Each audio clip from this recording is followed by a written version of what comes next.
नमस्कार. मान्सून यंदा लवकर येणार. या तारखेला महाराष्ट्रात दाखल होणार. एप्रिलचा उन्हाळ्याचा झळ आणि घामांच्या धारांनी बेजार झालेल्या नागरिकांसाठी दिलासादायक वार्ता आहे. नवीन संकेतानुसार मान्सून गेल्या वर्षाप्रमाणेच यंदाही मे अखेरीस डेरा देखील होण्याची सुखद वार्ता मिळाली आहे. युरोपियन मध्यम श्रेणी हवामान अंदाज केंद्राचे नवीन अंदाज वर्तवला आहे.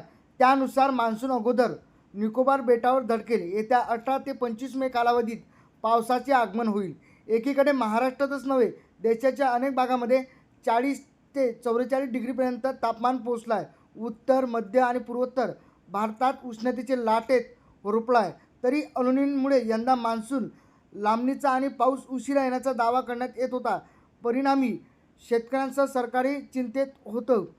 हवामान तज्ज्ञ देवेंद्र त्रिपाठी यांनी दिलेल्या माहितीनुसार यंदा मान्सूनचे आगमन अधिक लवकर होईल, तर एल्निनोची कोणतीही भीती नसेल.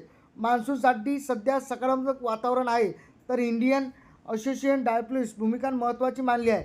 यामध्ये हिंदी महासागराच्या पूर्व पश्चिमेला अजून 15 दिवस कडक उन्हामुळे मान्सूनसाठी चांगले वातावरण असा दावा करण्यात आलेला आहे.